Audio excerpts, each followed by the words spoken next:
Good morning. Somebody? Nobody. Okay, thank you. Okay, so this is our second class. I want to review a few things of what happened like in the first part, and I want to emphasize that most of the class is supposed to take place in Zulip. I mean, the idea is that we discuss things here, especially more philosophical and kind of deep stuff that it would take a lot of typing to do it in Zulip. But like you already have a lot of homework, there is one exception. Thank you, Areti, that has done some work with his homeworks. But that's the idea. I mean, you start working, and okay, as soon as you cannot proceed, or as soon as you finish something and you are kind of, okay, I think it's correct, you share it and you ask for feedback. And the idea is that some other student will provide feedback. I will keep watching this and I will provide feedback as well. But like, first of all, don't wait to understand everything and then start doing these things. This will not work. It's the other way around. We start doing things and this is how we understand those things. And don't think that you have to completely polish something. Try to type it. I have some guideline of how we type things in my Zulip. Try to follow that, but don't worry. If you don't, I'll try to embarrass you, and that's all. Nobody cares, okay? So if you post in the wrong place, I will move it in the right place. If you post in the wrong style, I will comment on it. We don't care much about that. I do, but you don't. So it's fine.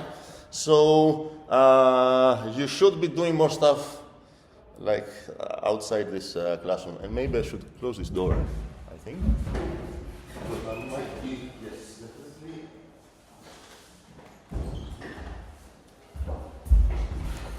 Okay.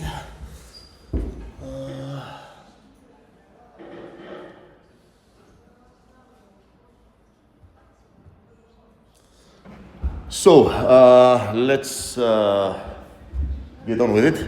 I want to review a few things, and actually they have to do with some questions of the previous class. And I talked a bit on Zulip, and probably you've seen like some big text, and maybe you thought, okay, we'll probably see this in class as well. It's still the beginning, so I will mention this, but usually I assume that you are aware of the discussions that take place in Zulip, okay? So the idea was to try to do some typings like these ones. And when we were doing this like the previous time, especially here, I will take this example. It was, yes, Pano suggested the solution, which in a way it's like the best solution, in a different way it's like the worst solution, and I want to talk a bit about that. So the solution was like things that can be born, or you have a better name for that, I don't remember, bearable, I don't, bornable, yes, okay. So this looks a bit like these high school exercises that they give you a formula, whatever that means, and they ask you that find the domain of this function. Okay, they are kind of telling you that it's a function. They write something like this. Usually there is some kind of trick, something denominator, I don't know what, like 32 over x. And you are supposed to, first of all, figure out that this x here is supposed to be the variable of the function, the input of the function, supposing that this is a function. And then you're supposed to say what the domain of this function is. And I want to say that this makes absolutely no sense from the point of view that we're taking here, because the domain of a function is part of what the function is. So it's not like you are given a function and you are trying to say, oh, let's see what properties this function has. Okay? It's not like I will give you an integer and I will ask you what is its prime factorization or something like that. This makes sense. But here it doesn't, because unless I give you the domain and the codomain, or I will call them domain and codomain of a function, I haven't given you a function. I only gave you some kind of weird formula expecting you to understand some things.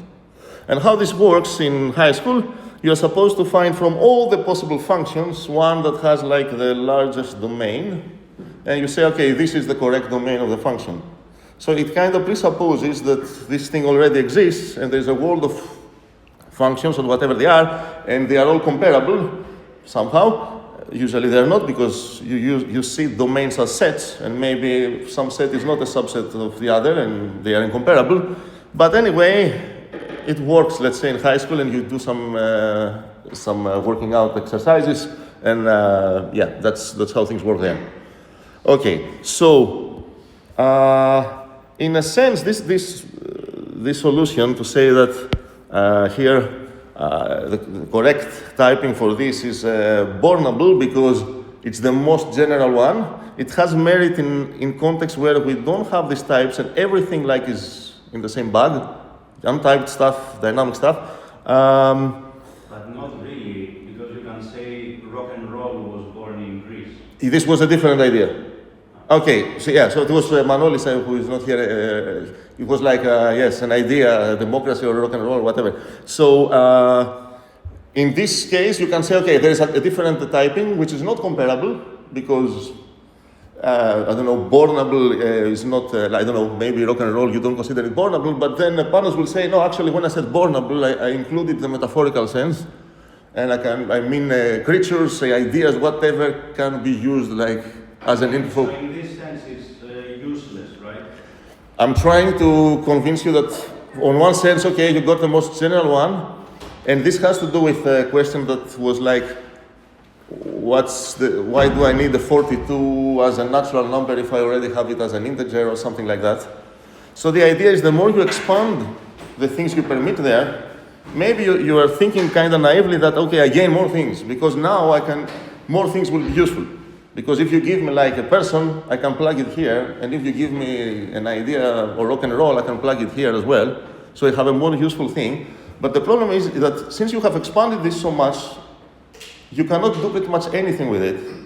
Because from the static point of view, in order to do something, you need to know what are the things you are permitted to do with this thing. So if I type it as a person to prop, if I have a function, I don't know, that does something on a person, I know that on this input I can, let's say, ask for, okay, what's something that a person has and an idea doesn't have. Like an ID number, okay, I don't know. Or, I don't know, favorite kind of music. You cannot ask rock and roll, what's your favorite kind of music, but you can ask this on a person. So if on your input, you don't know really on what type it belongs, means you cannot do anything with it. Because in order to do something, you want to know in advance what the type is. So the typing system, more or less, will not tell you, try and let's see what happens. It will give you a guarantee that, okay, it's a person, you can ask for its mother. Okay, maybe you can say, I can ask for the mother of rock and roll, it was some blues or something like that. No, but this can work in reverse too, meaning that maybe you have a proposition or a function about animals and you want to extend it to living creatures and it would apply. But if you're... Okay, so valid objection, and we'll see how we can solve this problem. It seems there's a problem. Actually, the only thing that happens is that we are forced to be more careful a bit, and this pays off in advance. And usually we end up with a system that it can also do all this taken care of for us. So we don't have to do it manually. An example of this is what I was saying the previous time about this common misconception or lie or whatever. So you can say it's very weird if I have the natural number 42 and I want to sum it to an integer, it will not permit me. Okay, just call this injection here, transform it into the corresponding integer, and then call your function, and actually, even your system can do this. This is what's called type coercion. Say, okay, this type embeds into this type, so I will do this for you, don't worry about it. So like you gain like the best of, you don't really lose anything. You just gain some benefits. We'll see more of this a bit later on. Okay, so this was one of the things that I wanted to say something about. On the same post, Areti actually gave 3 ideas, and the first one is extremely profound, and this is why I want to ignore it, because it's like one of the main things that we will see here. Areti tried to reason that this thing should be the same thing as this one. So, first of all, this is not like the question I'm asking, but absolutely no problem with that. You are supposed to make your own homework as well, as I've mentioned. So the idea is, on this question is, figure out where have you seen this before. And Manolis in the end of the other class also gave an answer, and Areti grasped the idea what she wrote there was like something like this. Maybe I should not do this because it's like homework, but okay, I will do it. And there will. She didn't write exactly this, but I will pretend that she did. Okay, so this is like the exponentiation. I was wondering, it's been a long time. This is elementary school, right? It's not high school. It's high school? Okay, sorry. Okay, since high school. Thank you. Okay. Equals, okay, and let's see if we know it. This is like, over here, it's like the invisible multiplication. Here is exponentiation. So what is the law that I'm trying to write here? Somebody help me.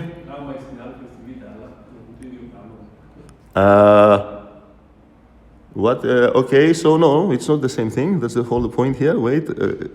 Okay, so, okay, we want to write something like that. Okay, usually we write it like this. And you will permit me to say that this is equal to this, but it's not intentionally equal, but it is equal to this. I mean, in high school, nobody would complain about this, and now this becomes like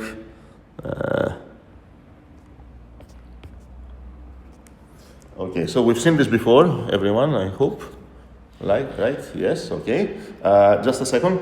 But I don't consider that I'm giving away the answer, because like more or less the question is why? Okay, if I denote this by exponentiation, but actually by some kind of, the other way is written it in the opposite way, like this means gamma in the power of this guy, and for some reason this means multiplication. It seems it ends up being the same thing, but you can say it's coincidence or something like that. So the real question here is like, why would we do that? What's the connection between this thing and exponentiation and this thing and products? And we can start building some intuition. Eventually, in a couple of weeks, we will find like the profound answer on this. But I would like to have found some initial answers before we reach that. So what does it mean for this thing to be some kind of exponentiation, and what does it mean for this thing to be some kind of multiplication? But for the time being, we can figure something out. Okay, and there is another idea on the same piece of paper that's there, trying to reason why this should be more or less the same, and now we're forgetting that these things are types, and they have like, okay, what's the type of, what are like the elements of this thing? They are functions, let's say, from where to where. Function is never a type. Okay, I have to mention this at some point. Now is a good opportunity. Sometimes I will ask, okay, what's the type of this thing? Like, what's the type of, I don't know, a log? And someone might say, oh, it's a function. That's not a type. There's missing information, as I said like 5 or 6 minutes ago. You need to tell me from where to where. It's not like if you ask Python, it will tell you function. And actually, it's kind of lying because it really only says it's a thing. But we need to know the full type information has the domain and the codomain. So I would need to, it doesn't make sense to say that the elements of these things are functions and stop there. I need to say from where to where. So there are functions from this type of things, elements of this type, to elements of this type. Okay, gamma is completely generic here, okay, polymorphic, I know nothing about gamma, but here, these are like ordered pairs. So this is a function that takes like a package of two things, something of type alpha and something of type beta, and it produces something of type gamma. And on the other hand, this thing over here is like a function from where to where. It's a function from elements of type alpha to, somebody help me, Sadinos? Functions από το β στο γ. Exactly. So it takes an A inside alpha, and what it will give me will be a function from where to where, from beta to gamma. And this is completely different from this type, and I want some like a different person, if possible, to give me an intuition and describe the elements of this type. Volunteer. Yes. RT, right? Είναι το domain η συναντήσεις τώρα. Okay. Από το... Exactly. So the domain, I cannot stop there. There are functions from where to where. it takes functions from alpha to beta and it gives back elements of gamma. Yes, sorry, Κωνσταντίνος.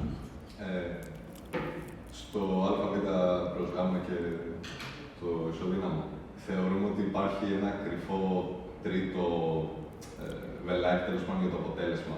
Γιατί αν καταλαβαίνω καλά, το γ στην α και στη β δεν είναι τύπου γ. Αυτό κοιτάς εδώ. Οποιοδήποτε από αυτά. Οποιοδήποτε αυτά τα 4 εννοείς. Ναι, ισοδύναμο. Κοίτα, αυτά τα 4 για την ώρα για μένα είναι αριθμοί του δημοτικού. I'll say it in English. So these things, for the time being, I'm treating them as like numbers in high school or elementary school, and this is exponentiation and this is multiplication. So, yeah, go on. Άρα, όσον αφορά τους τύπους, το γ είναι στην ουσία η ακέραιη. It's not that gamma is the set of integers here or here. Gamma is like a number. Okay, maybe I should switch the letters here. Okay, so this will be like C, B, A, or like X, I don't know, I'm confusing the letters now.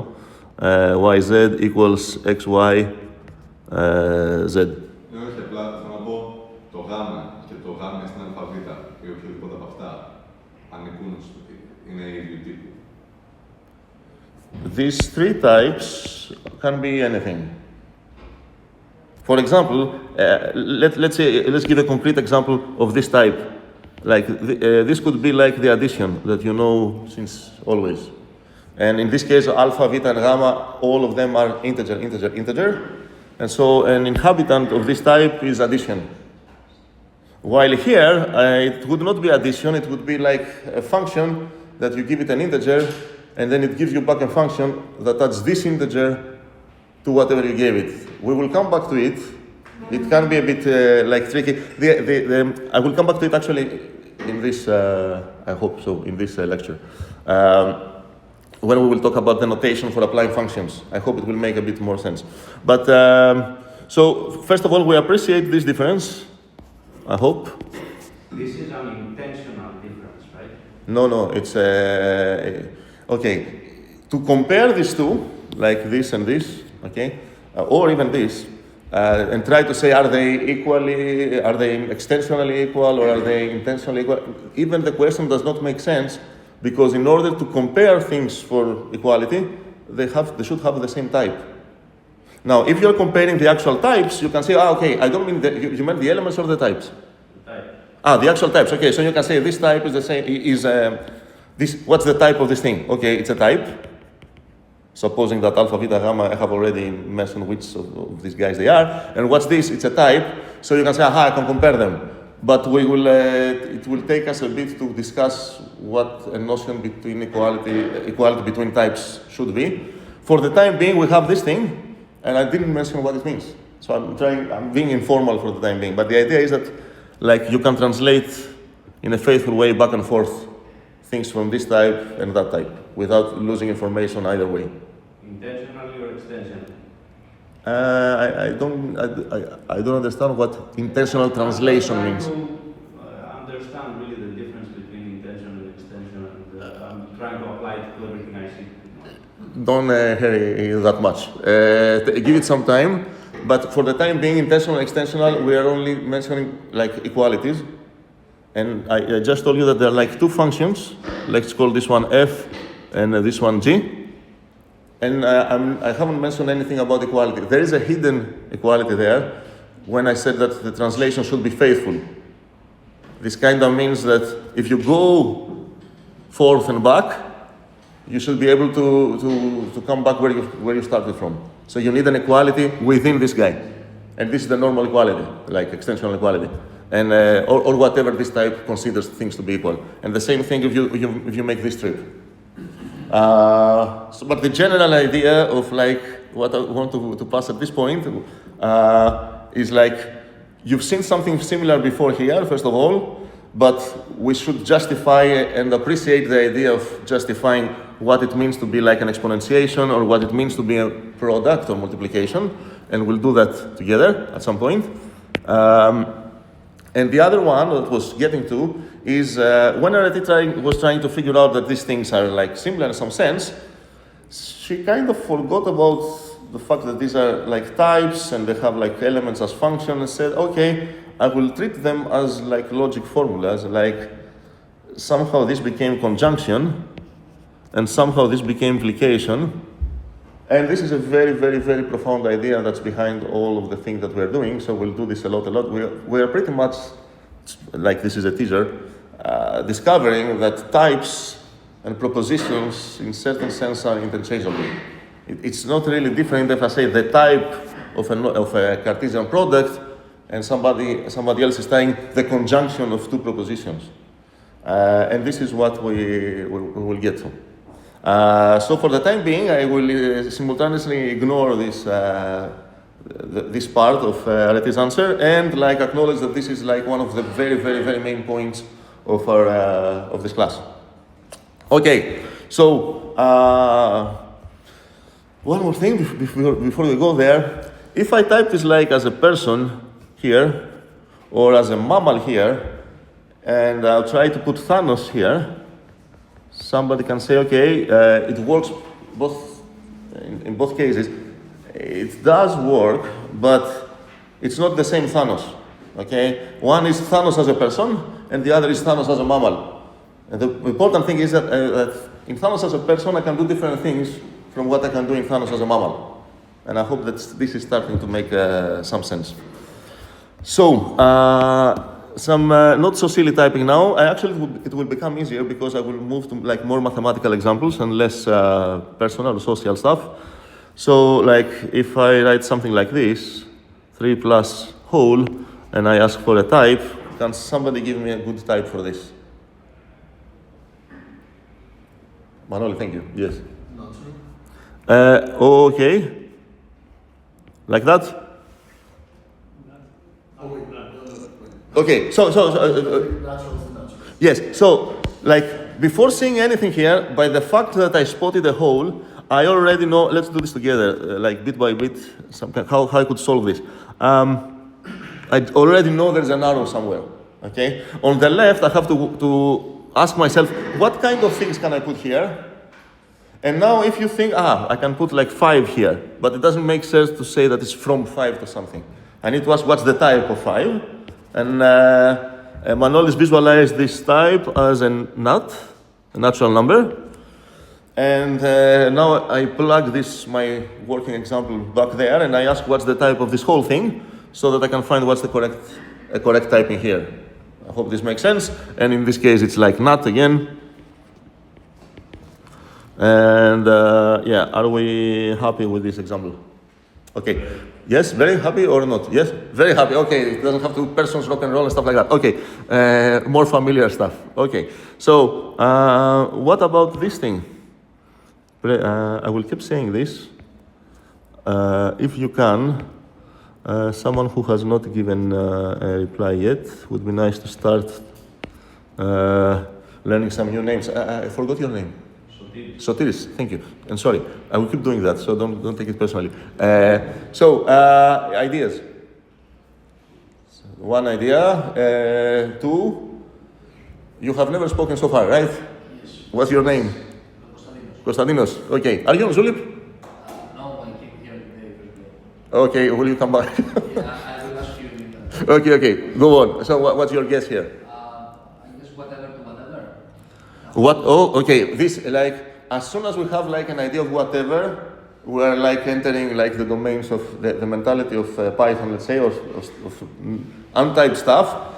You can say it's not so bad because actually for Python, it's just whatever, and everything is whatever. Konstantinos gave a bit more refined answer. It's he said it's whatever to whatever, whatever to whatever, but I can like ask further. What do you mean whatever? You can give a further information on this type, and I think on this type as well. Do you have a guess? I think if I put an element of type something, whatever I want, in both holes, it will give me the fiddle. Thank you very much. Okay, something I should have mentioned. I have no idea with this silly but very useful notation with holes. One great drawback is like maybe I'm visualizing some kind of duplication in these holes. It's not the case. Here, like the idea is that the first, in whatever this means, the first argument will be plugged here, and the other argument will be plugged there. This is one of the drawbacks of this notation. This is why we have more notations, so that we know which argument goes there, first, second, third, or even better, we can give names to the arguments, like, I don't know, I was going to give an example with social stuff, and Sotiris would not like it. I don't know, like you have like two integers, but actually you want the first one to be, I don't know, have some different use than the second one. Like you have a number that represents the age of a person and a different number that represents, somebody help me, I don't know how many children they have. Okay, so like you may think that I have two natural numbers, the first natural number, the second natural number, but it might be better to say you have two natural numbers, the age and the number of children, and actually we'll say that even this can become better. But anyway, so somebody could say, give me some labels or at least some numbering on these holes, so that I know if you want to have like a duplication, maybe you wanted to say the first and the second argument and multiply it with the first argument. Can you see that? Yeah, you can, okay. But I have nothing like that. So the idea is the first argument goes in the first hole left to right, the second argument in the second hole. So what we could do here? Yes, is anybody? Panos? Nut time nut, arrow nut. Nut time, okay, so Panos visualize this in what is called the uncarried form, which means that simultaneously I want a package of two things, and both of them will be nut, okay?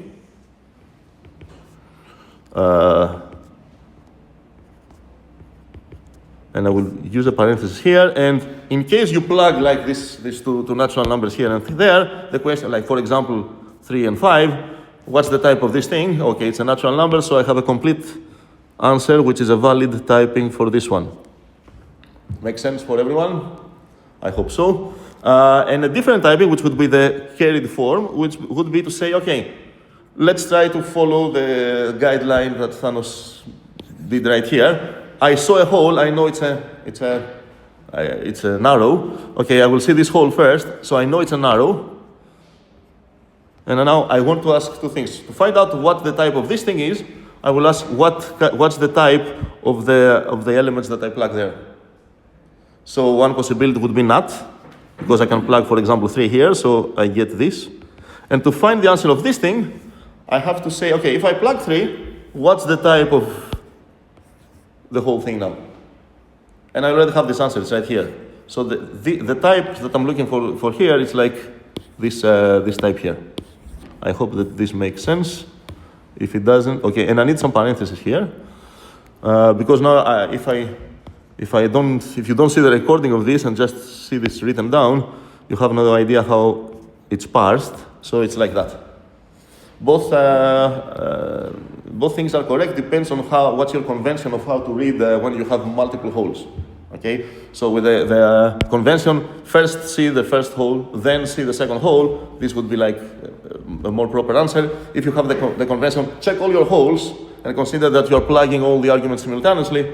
This would be like the proper answer. Both are correct. It matters on like just conventions, syntactical conventions that we have. There's no, it's not a mathematical question. It's a syntactical one. Yeah. So yeah, I will scan you like this. Okay, I used to do that. I usually do that. Yes, Manolis. So this might be like more technical than the intentions of the example, but for example, in the first like 3 class hole, well, we said it's a function that takes naturals to naturals, but shouldn't we have first asked what type of 3 that we're using there is? Also the type of class, which class it is. Okay. Okay, so Manolis is right on the point of why actually all these exercises that I have on typing have this problem. Because I'm treating them the same way that I said it's a bad way, that they treat like find the domain of this function. This thing, technically, all these things that are involved here or here, they do not have a standard, they do not exist by themselves. They are already labeled with types. Okay, so depending on what you mean by was born, depending on what you mean by Manolis and all these things, each of these things has a type, and you see this type and you know what the answer is. The purpose of this exercise is to get you to write some typings that a normal human being, when reads these typings, will say, okay, there is an interpretation in my head, in my language, that agrees with this kind of typing. Okay, so technically, the correct answer here, if someone asks, okay, what's the type of this thing, is to ask them, okay, what's its type? Because unless you give me the type, we don't have a thing in the first place. Okay, so it doesn't. This thing by itself, it's not. It's like it cannot exist. Everything that we will do will exist as an element of a type, and it will always be a single type. There will not be a case that we say, Thanos is an element of the type, as I said before, person. Thanos is also an element of the type mammal. No, it's the person Thanos and the mammal Thanos. Whether you can find some kind of translation between the two, okay, that's fine, but it's not the same element. So technically, these exercises do not make sense, but I hope that what I'm trying to convey is an idea of how to read this thing, and I'm trying to give some examples of valid typing statements that are in accordance with our English or Greek or whatever, what these things usually mean. Is that okay? Okay. Now let's get fancy. Okay, so I will write this example.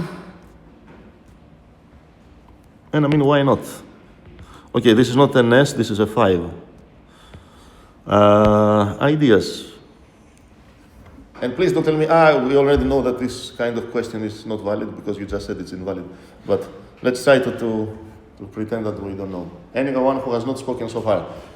What's your name? Stelios. Stelios. So from the functions from naturals to naturals. Okay, first, okay, slowly. So it's an arrow, right? It's an arrow. Can I write an arrow? Yes. Okay, thank you. And now 2 questions. What's on the left? Okay. And what's on the right? On the left? On the right? Okay. Let's begin with naturals. Perfect. Help us a bit and tell me, if you have a specific example that you plugged here, let us know what it is. Either plus. Okay, let's fix one. Plus, okay. So, natural number on the left-hand side? Functions from naturals to naturals.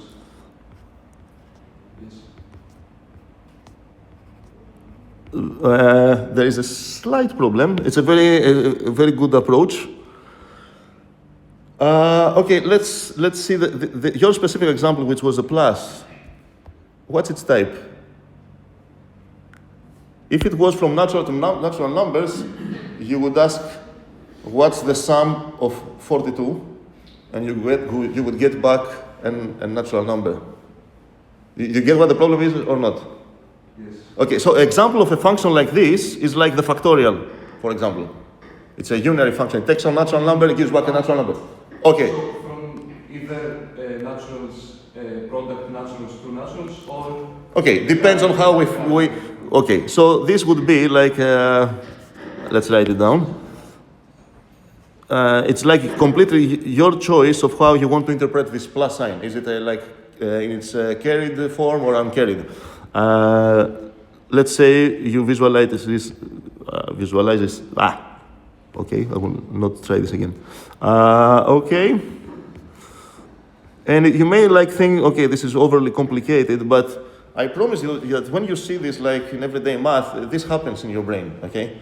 Whether you realize it or not, you understand these things, exactly because if here I plug the factorial, immediately you will say this doesn't make sense, okay? Or if I try to plug something like 4, that's 7, that's a 7. Okay, this doesn't make sense, okay? What protects you there is because your mind has done type inference, has figured out this thing, and when you try to plug something invalid, it already tells you type error. Okay, you don't see it in red, but it happens. Okay. Any other suggestion here? Is that a question or no? No. Okay. What? Okay. Yes. The result, if it's division, for example, can be something else, right? If it's division, there's no division in the natural numbers. There's Yes, just a second. Okay, there is a division in the natural numbers, but the division in the natural numbers like would give you back a natural number or a pair. Maybe it's the quotient and the remainder. But division in the sense that I will form a fraction. So you would have written 3.0. You get what I mean? But this is like very programish coding C stuff. I would have written 3 as well. Just I would have said, this is the rational number 3 or the real number 3. Is that Yes, better? in that sense, then the output of the function would be. Yeah. You could say that this is like a function. You could swap this nut everywhere to real. Now, if it was division, there's a bit of a catch there because division is not a binary operation on the real numbers.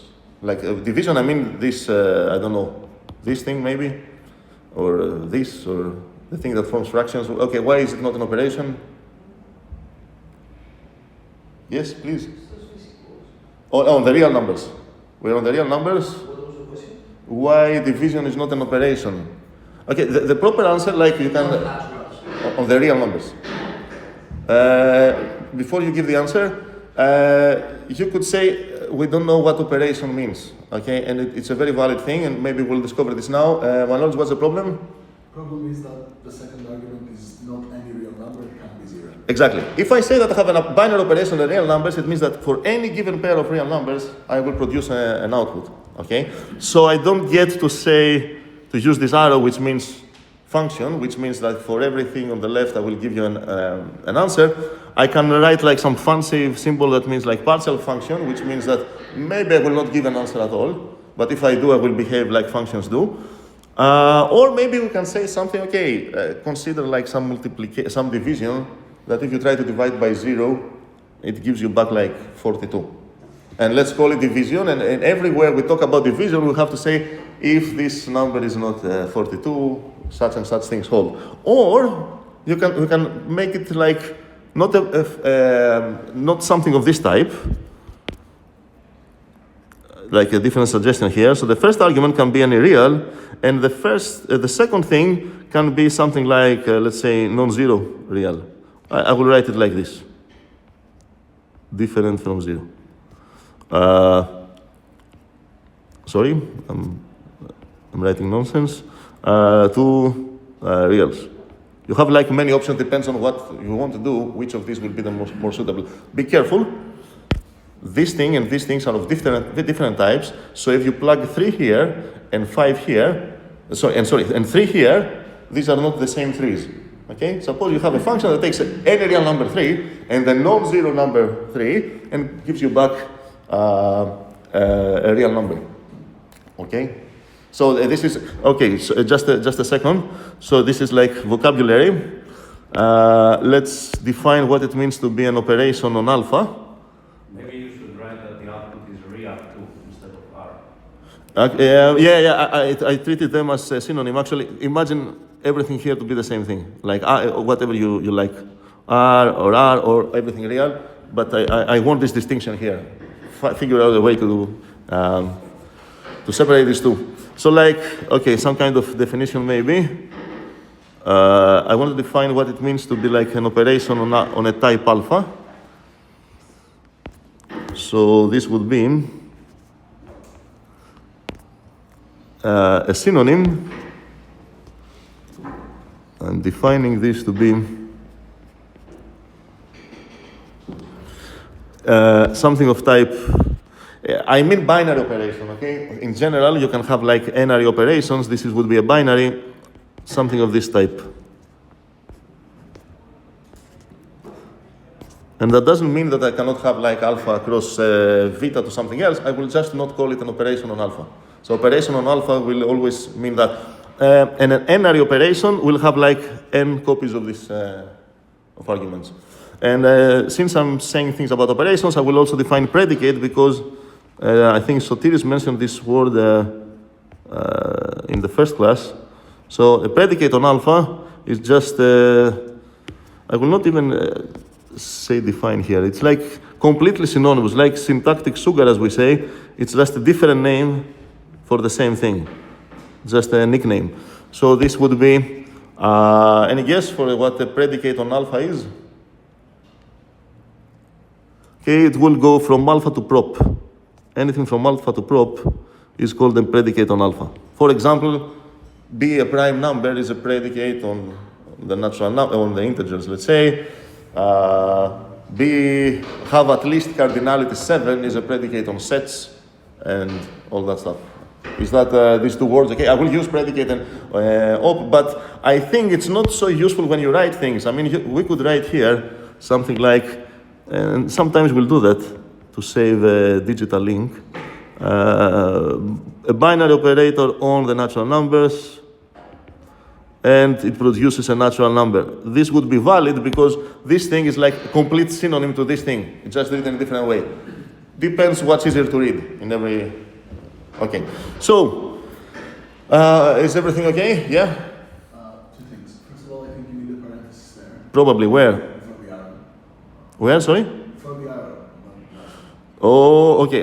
For the time being, I do, but I will end up not needing one. But yeah, thank you. I will do that now. Okay. And for the second one, on the following page in the next page, what's the difference between writing like syntactic sugar and very. A lot of times there is no difference at all. It's like synonymous. Okay, it's defined to be, it's like sugar for or abbreviation for or something like that. The way I'm using it is like, it doesn't need, sometimes you want to say, what's the next step I will do? And you want to say, I will unfold this definition. So I'm doing something.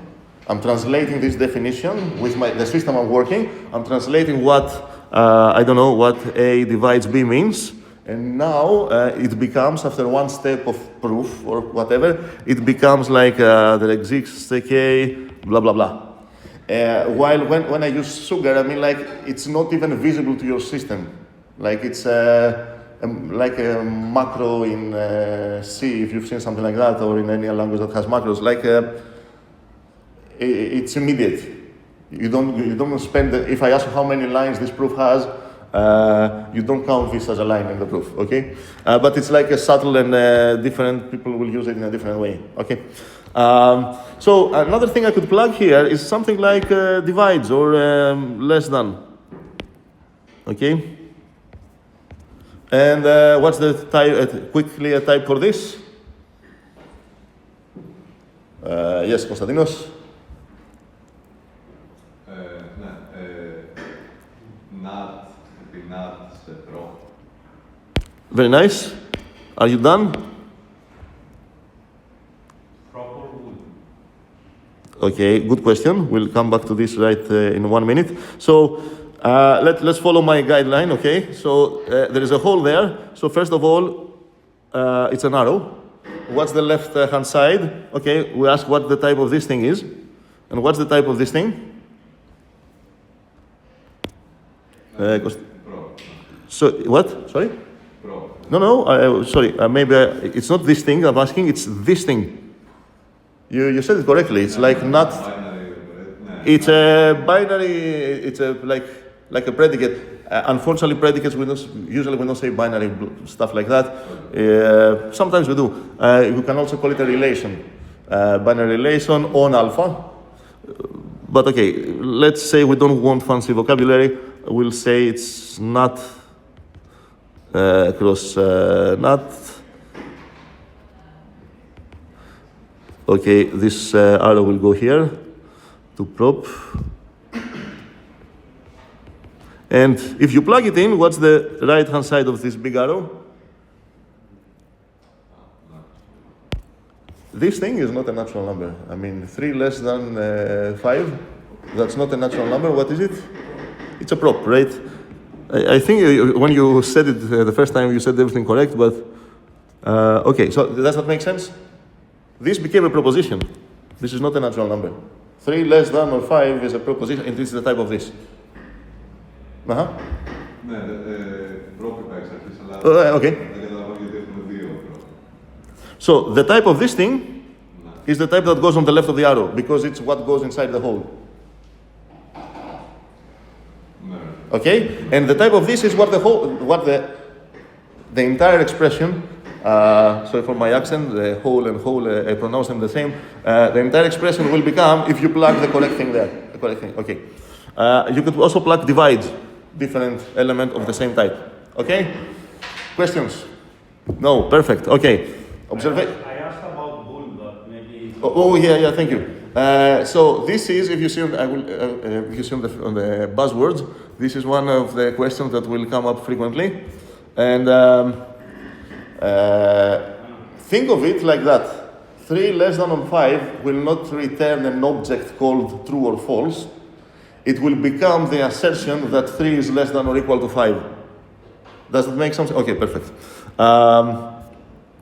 Okay, so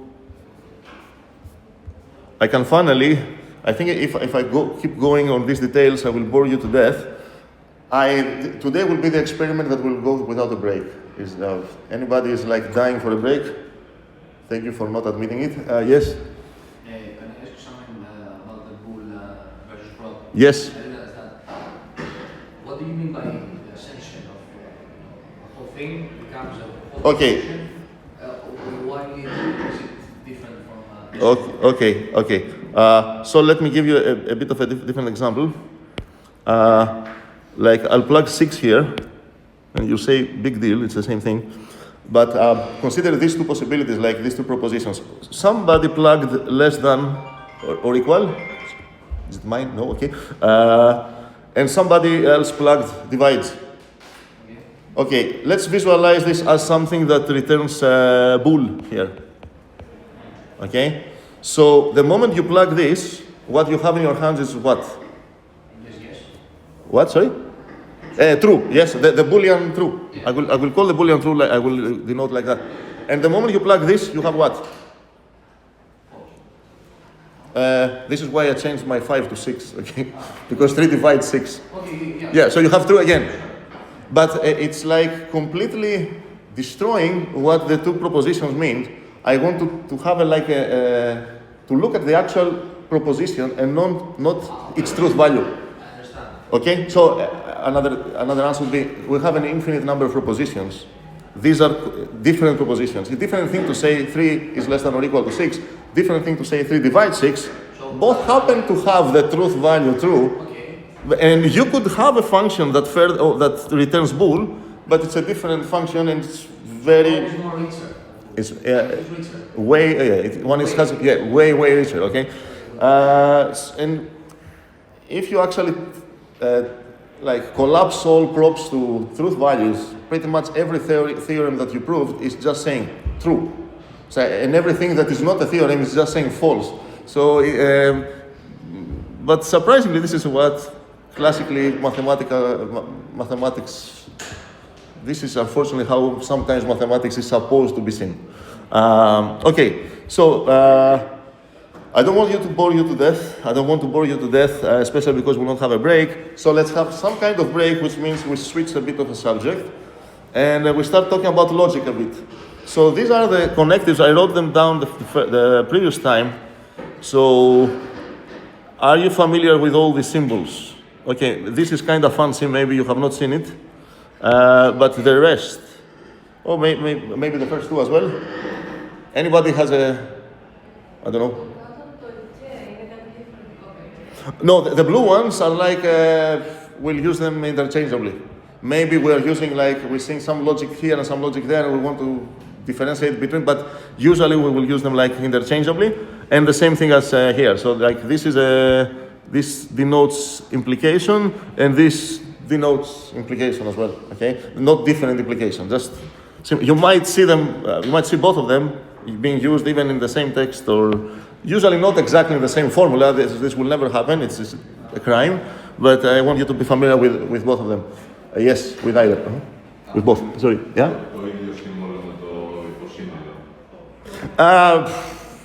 Not exactly. Sometimes you'll see it as the same, Unicode character or something like that. Technically, yeah, this is called the horseshoe, for obvious reasons.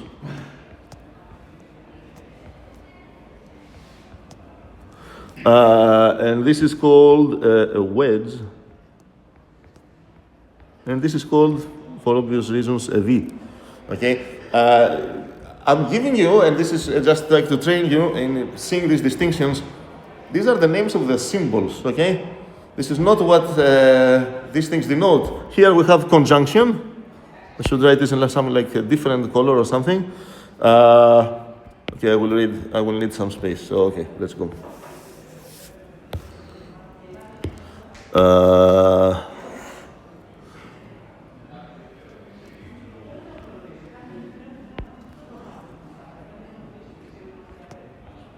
This is disjunction. This is implication.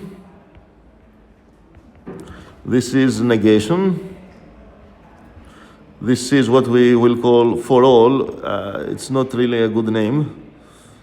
It's not, I'm not being consistent. Okay, it's like these two guys are the quantifiers, and this is called, the first one is called the universal quantifier, the other one is the existential quantifier.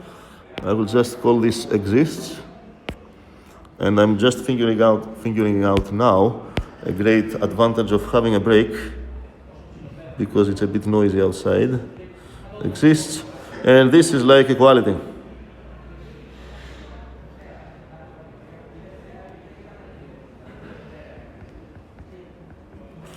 Okay, are we okay with this? Okay, so maybe you have seen these things in some kind of logic course, and when you were trying to understand these things, you were told, look at the truth tables. And this is absolutely not even the last thing. We will not do that. We will be very against truth tables and truth values and stuff like that. Let's get this point of view. And I will say that in order to understand what each of these things means, I need to know, okay, first of all, I need to know like its arity, how many arguments, and I will write them like here. This is like P and Q. This is like P or Q. This is like P implies Q. This is not binary. It's not like P not Q. Okay, this is just the negation of P. This is a bit more fancy.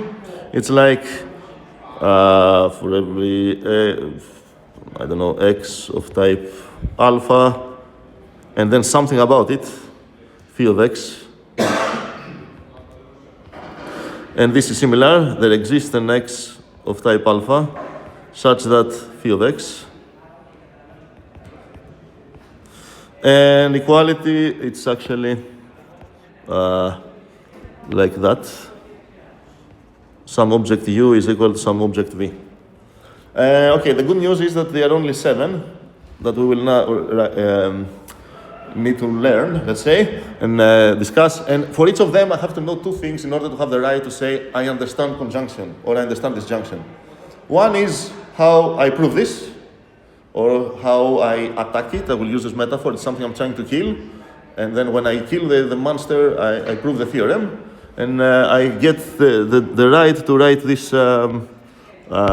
this symbol you all know. Okay? What is the symbol? Anybody knows? Yes? Yeah, it's like, it denotes the end of the proof. But why does it look like that? Okay, it's a tombstone. Yeah, it is, and it's called Halmos tombstone, and it's an introduction introduced by Halmos exactly to give you the pleasure that you say, okay, I killed this, it's now a theorem, okay? So, back to what I was saying, I need to know how to attack this thing if it's what I'm trying to prove. I will say attack, why not? Sorry if I'm being a bit childish, but I think the metaphor works well. And this is how to use.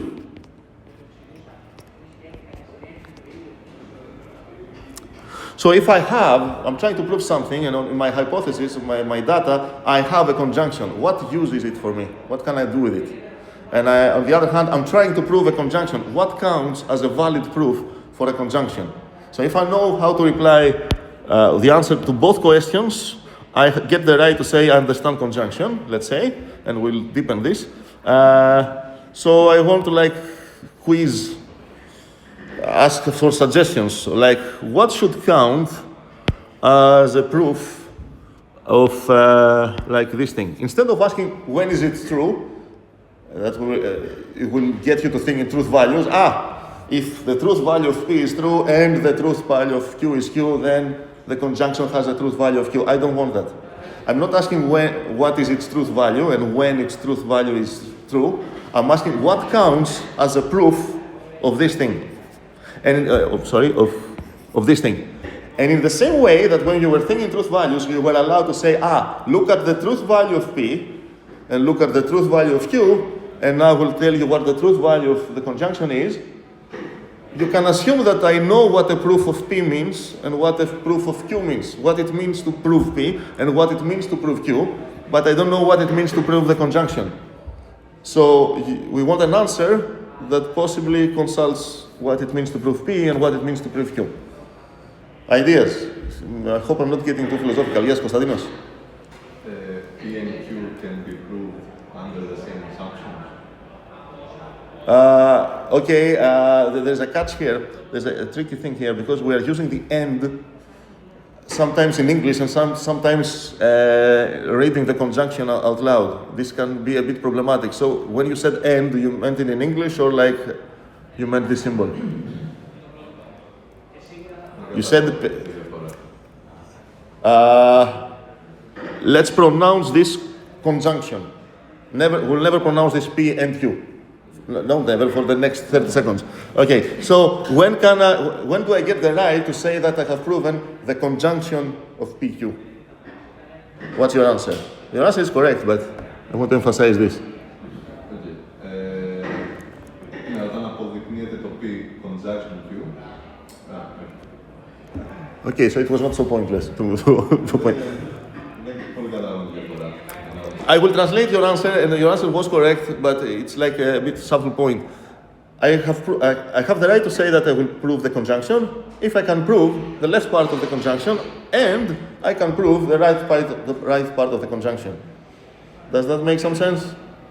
Okay, so for each of these things, I'm about to create with you, and maybe consult you as well, a language of what I should be writing in my proof if I want to think of this action.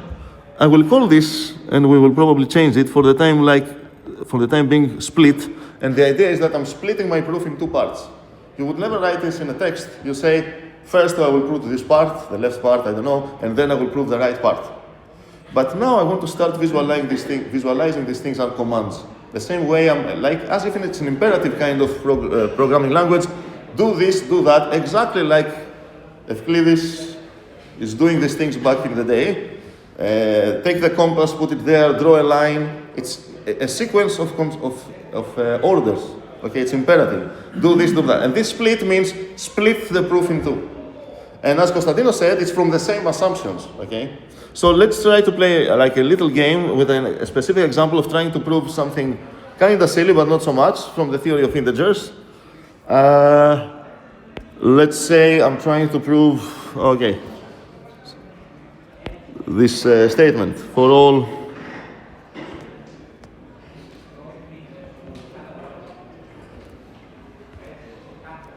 of type int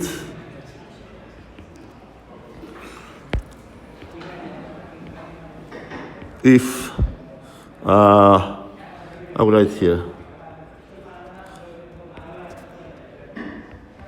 if A divides B and B divides C, then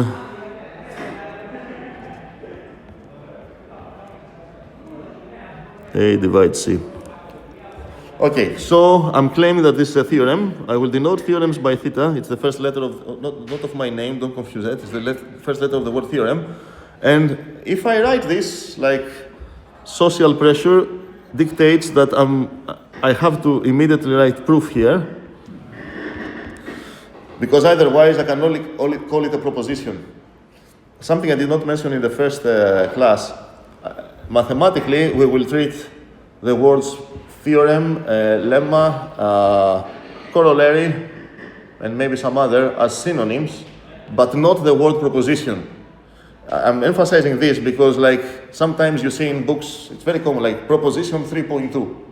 And you are meant to believe that this is a theorem, and usually it is. But for us, like, proposition is something that might become a theorem, maybe not. Okay, so a false statement is a proposition. Proposition is prop. Okay, so this is a proposition. From the moment I prove it, it becomes a theorem. Okay, whether we call it a theorem or lemma or a corollary, it's like more psychological, social, and we might talk about this, but it's not essential here.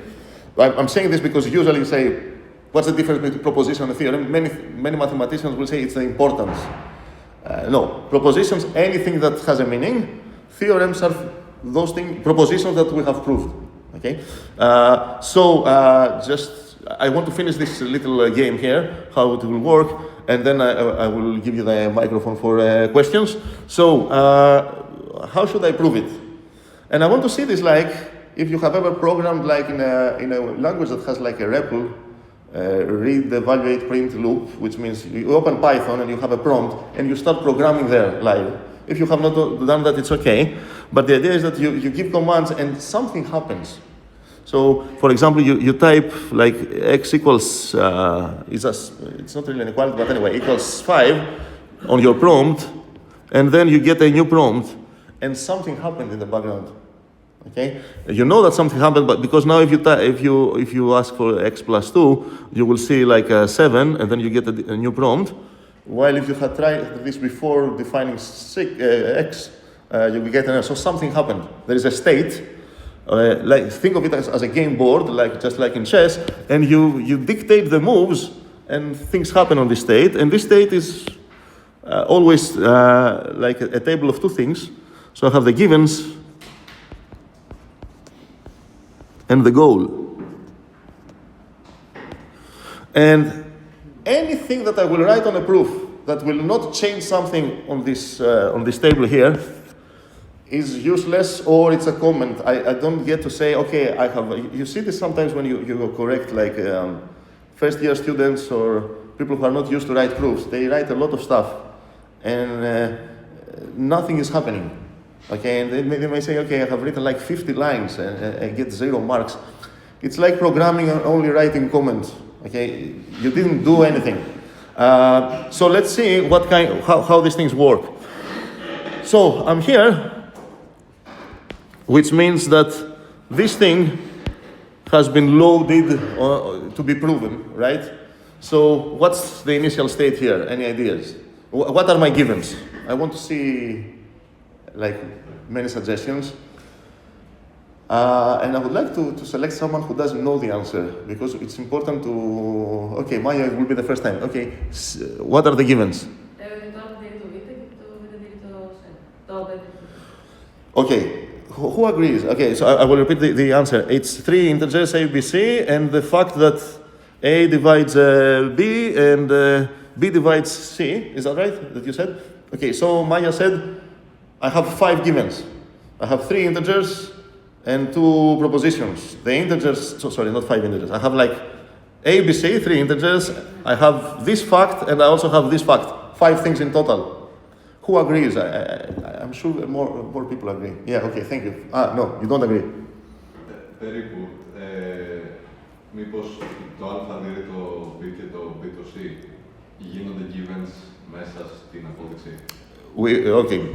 Okay, so you think there are 4 things, which is a nice observation. Maybe we have 3 integers and this proposition, which is a conjunction, and it will become, eventually we will manage to extract from it these 2 givens. And you're right, but it's even worse than that.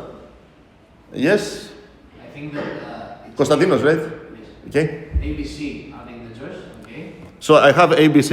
Yeah, you do have this. And we also have A divides B, conjunction B divides C as one fact. So far you are agreeing with... you have the same name, I mean, it's obvious, you would agree.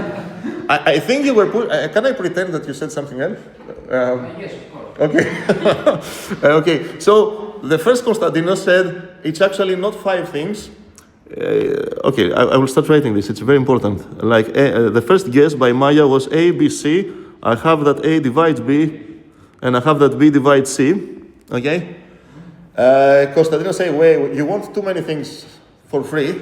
It's actually, these 2 guys, actually it's a conjunction. If you want to separate them or do whatever with them, you have to use the conjunction in your proof. And he's absolutely right. You don't get this for free. You have to do something there. And I will pretend now that Konstantinos conjunction, okay, had a similar thing, and I said, sorry, what was your goal? I think since the beginning, Maya said that your goal is to prove A divides C. And now I will pretend that Konstantinos said, actually, you don't have 4 things, you have 3 things, because this whole thing is your goal. So actually, this guy here is the implication, this implication here. And who can guess what the next person should complain about? Yes? No? Stelios. We could even consider ABC to not be given and put it on the goal as forever. Okay, exactly. So I will do it like gradually. Maybe you were not so smart, okay? So you said you don't have C, you are given 2 integers A and B, and what you have to prove is that for any C, this thing holds. Okay. Which is the correct answer? It's the one that you actually gave. And why? That you actually gave. You said all ABCs are on the other side. Right? And I'm about to explain why. Okay? Okay. So, let's say, it's a matter of convention actually. It's not but this is how things happen. So, what's the type of this thing? Prop. Somebody said prop. Do we agree? It's hoping that it will become a theorem, but that's not a different type, okay? The theorem is still, the type of any theorem is prop. So this whole thing is prop. Okay, so we are getting into the nice juicy stuff now.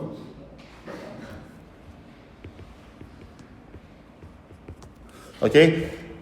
It doesn't make sense that a prop did something. It's not a command. Okay? Things that do stuff, like I don't know, suppose this, draw this line. These are not props, these are orders. And I will call them like commands. I will have a type for things that do something. This does nothing. It's just a claim. It's just a proposition, okay? But if I say, and it's implicit, this is important, prove, if I add this like, prove this, I don't like these 2 points, but if I say prove this, now it's a command.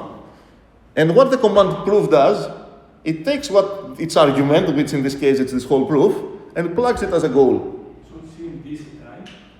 It's command. What, sorry? Is it a type as well? Yes. For me it's, okay. Maybe it's a meta type, if that's what you mean. We don't have this distinction at this moment, but if you want to, if my answer meta type makes sense, it's a meta type. If it doesn't make sense, forget it. It's a type. Okay. So it would be wrong to say that this will do something. Since it's a proposition, we have a cultural or I don't know social agreement that if right after the theorem word, I just write a proposition, it's implicit that I'm claiming that I will prove it. Okay, nobody says this. And so I consider this kind of implicit. And I cannot expect from this proof thing to be to have any kind of magic capabilities like the ones that maybe Stelios would like, and do stuff for me. The only thing that proof does is put the whole thing in the goal. Then it's my duty to work with it. Okay? So a bit of patience. We will fight about it as much as you like. It's really important. So technically, this whole thing would be like for all the correct thing of what's happening with this thing is that I have a bunch of for alls here. For all A, for all B, for all C, and this is not this is my goal. And what are my givens? Nothing. I have no givens yet. I have to do stuff. It's okay. I still have something. Is it like a minor thing? It's a question that we should cover types in for alls. Okay. Why am I not? Okay. Good question. Because if you see the syntax I used for all, it was well typed. The reason I'm omitting it here because I'm supposing it can be inferred from the rest. It's not that I'm being sloppy like it's a generic thing. the most generic type or whatever. It's like, look what I wrote there, maybe you can find information to infer what the type is. And the only thing that gives me this information is which symbol here? The divides, exactly, okay? So this has type int prop, so I can figure out the type of A and B and similar of B and C, so I can do some type inference. But you are right, technically these things are like this. For all A, this part was inferred. Okay? Thank you for this, it's an important observation. So it's not that I'm being, I don't care, it's that look at this thing and infer the only type you can infer. Supposing that you know the type of this thing, right? Because maybe you would say, okay, where did I find this type? Okay, let's say you have it. Okay, so, and here I will write commands to prove the thing, okay? So, instead of doing that immediately, I just want to annoy you a little bit. Let's say that the theorem was stated like that. Theorem, let A, B, C be integers. Instead of that, I will write it like this, okay? But imagine I wrote something more human. And then I do something like if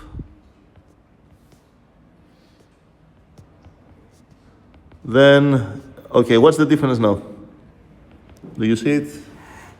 Okay, so if I load this, I think everybody sees it. If I load this, the initial state of my game that I'm about to play will not be like that because some steps have already been made. So while I'm reading a theorem, this is important, what's the type of this thing? Of the first line of the theorem? Judgment. What? Judgment. No, but it's on the same level. It has to do with the question of Panos. Lazarus? It's a command. It does something. It introduces A, B, and C as integers, so this is a command. And what's the type of the second line? Manolis? A what? Proposition. A proposition, but it's a tricky one because actually there's something invisible there, which is the implicit word prove, so it's a command. Is it okay? Because we have this weird convention. When we write stuff, and the final thing is a proposition, we always mean we are going to prove this or whatever. So technically this is a proposition, but since it appears as the last statement of the theorem, we are considering that there is invisible proof here, and now you see it that it's a command, right? Okay, very nice. So what does the first command do? It gives me 3 integers, okay? And what does the second command do? It plugs something in my goal. And from this point on, I'm starting to prove it, okay? Questions? Okay. Small lie. I told you that I will lie many times. So I said the first line does something. Actually, the first line is just syntactic sugar, like the same macro that you write when you program like in C and you want to declare like a bunch of integers at the same time. This consider it like abbreviation of int x, int, nobody wants to type this. And I wouldn't like to type 3 lines. Let A be an integer. Let B be an integer. Let C be an integer. Okay, so here, actually, this proof, I don't know how to call this, has like 4 lines, okay? The first 3 lines are let's, and the 4th line is prove. So there are 4 commands executed. Every single command did something. If it hadn't done anything, it wouldn't be called a command, okay? And so what's the difference between the two? Which one? Let's say you are a student. Okay, you are, most of you, but this is like an exam. Or like you are a professor and you gave an exam to one class and the question was to prove the first one, and the second one, the question was to prove the second one. And then the students talk and find out what was the exam. Any student has the right to say that, oh, our thing was more difficult, or how would you say that? Yes, Konstantinos. Let's say you're a student. Would you rather solve the first exam or the second? The The second, I suppose it's like you have less thing to do. Like the professor already did some stuff for you, right? And it could be even better. Imagine that I said the same let, and then instead of this, I said suppose another command. This conjunction.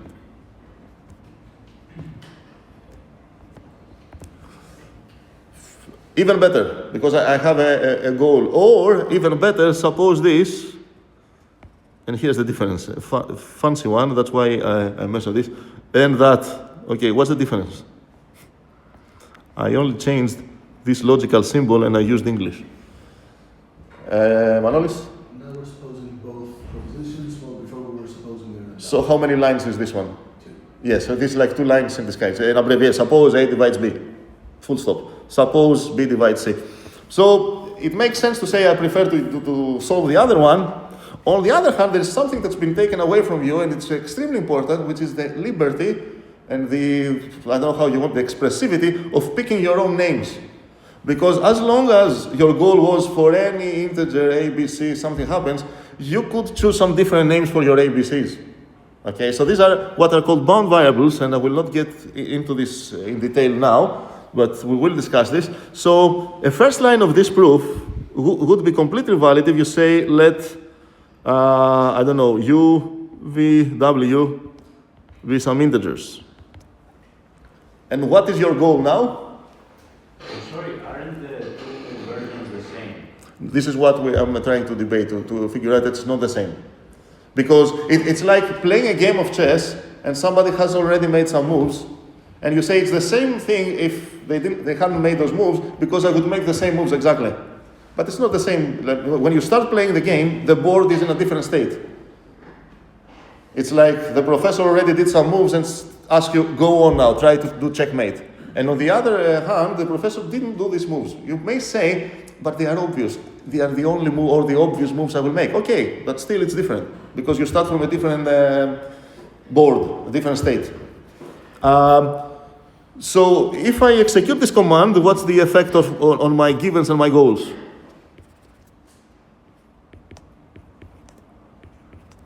My goals were this huge thing. Okay, so, and yes, Stelios? The A, B, and C move from the goal to the givens in 3 different ways. Not only that, go on. That's it. And the goal just stays the right hand Okay. without the forever. Perfect. This would be the correct thing if the person doing this would do the same thing and had written what on the first line. Okay, makes sense? Oh, do you see what? Can you see it again? Yeah. So a normal sane being like yourself would never write this as a first line, would have written let A, B, C be integers, and it would be very convenient because it would say what really happens is these guys here get decapitated, like I have A, B, C. My goal is being decapitated 3 times. And what is the goal? It's just copy-paste.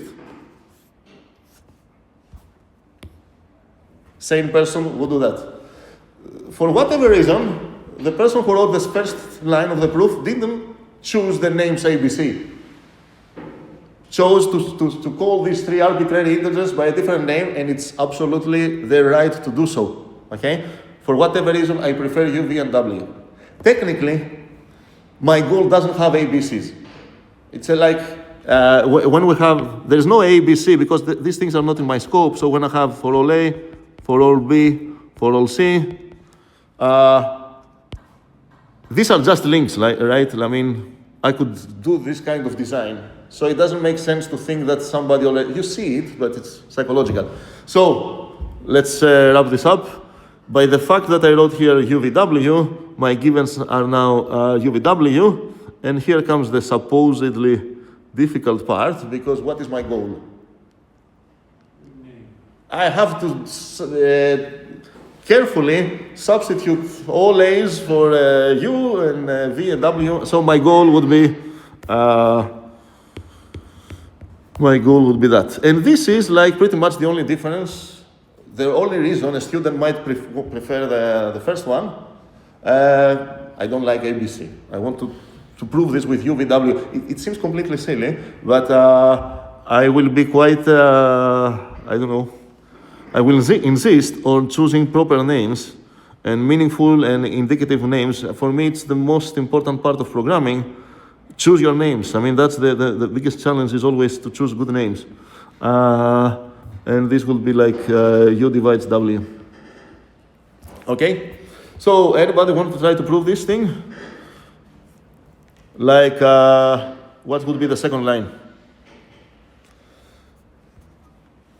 I have to look at my givens and see if I can use any of these guys. I cannot. UVW are integers. Okay, I can form new integers out of them. I can sum them or something like that. Doesn't look very promising. On the other hand, I have the goal. So I need to ask myself, I don't know if you like this. I'm using many metaphors from like role-playing games, attacking, killing monsters. Like, I want to know which of these kinds is like the race of the monster I'm trying to kill, okay? I need a name for that. Because here, I have a conjunction and I have an implication.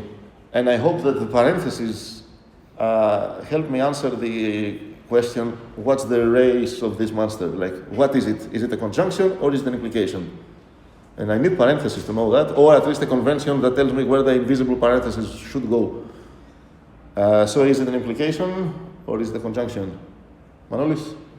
It's an implication because of the parenthesis, right? Okay, so in order to attack this, I need to know this thing. And we haven't figured this out yet.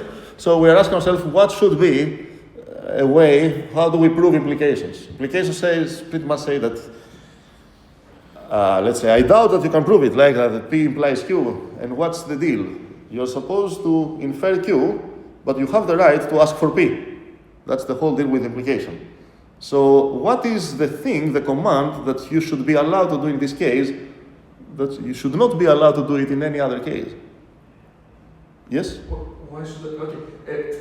If I have P implies Q. Yeah? No, you don't have it. Sorry. But you don't have it. Are you talking about a different thing? You need to prove it. When you say, okay, if you want to prove, okay. If I want to prove P implies Q, I can take P as the domain, and I can make Q as a... Exactly. So you can ask for P. Okay? And your enemy, or whatever you want to call it, doesn't get the right to say, I will not give you P. Because what's on the table is the implication P implies Q. So here, the command we'll use for implication will be like, suppose, think of it like introduce P or give me P or whatever. Suppose P. Okay? We are agreeing, like we are building together here a language of proving things. And it will be like pretty much only 14 things, 7 and 7. And that's it. And with this, we can prove anything that we will ever care to prove. But this is like, let's choose a pretty name, and I chose suppose, maybe give me, or introduce, or whatever. The important thing is what it does. Okay, in order to say I understood this command, I need to know when it's executed, let's say, what's its effect. And its effect is, as you can imagine, that it takes, okay, when my goal is like this, what it does, it takes the P, it becomes a given, and now my new goal is a Q. So it's a command that does things on both sides.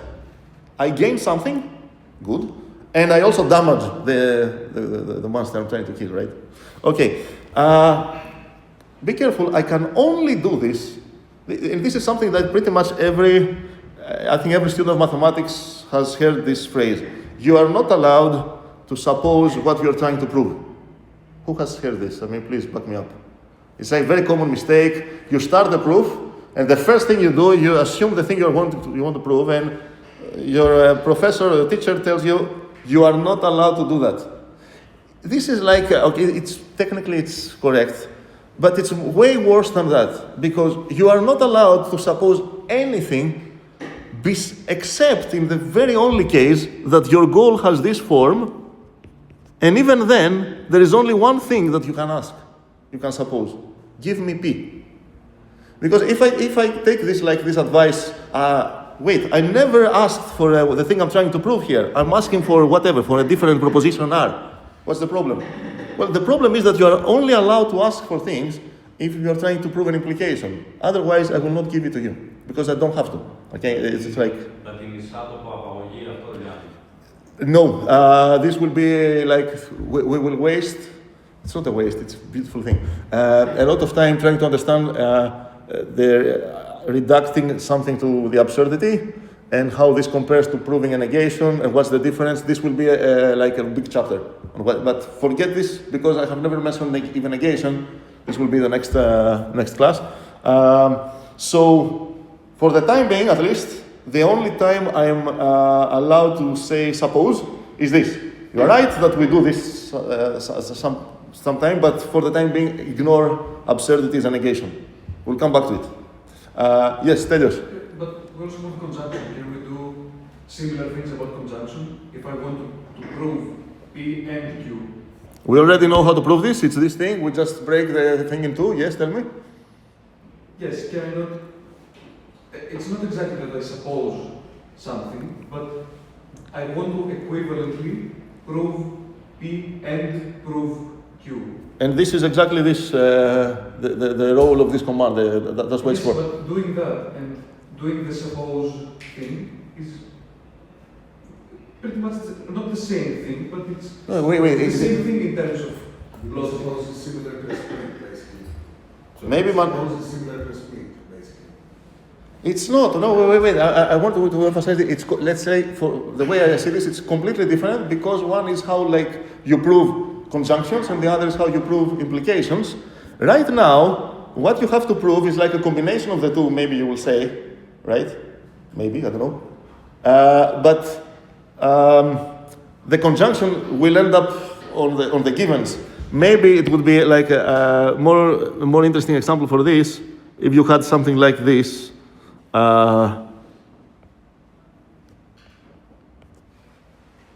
Maybe, I don't know. So in this case, you would suppose P, and then you say, okay, now split my proof in two parts. But these are like two different commands. First, suppose P. What happened? I gain P, and my goal is Q, the conjunction. And how do I attack conjunctions? I will prove them separately. These are like two different things. It's very essential. It's very essential to treat what all these guys that I have here, to treat them as not something definable in terms of the other. We'll have more things, like there's not, I don't have if and of and leave, for example.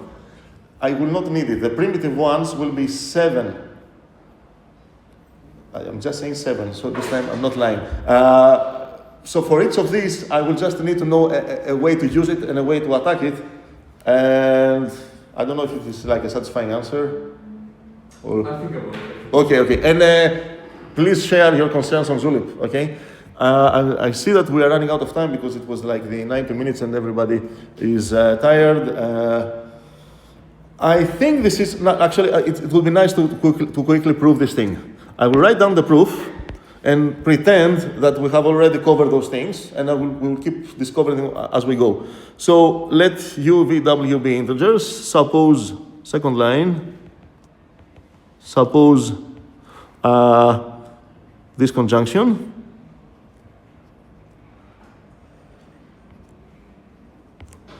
And now that I have gained this conjunction, I will write what this did. I have this conjunction.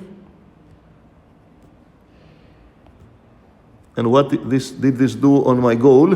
My goal now is just this part. U divides W.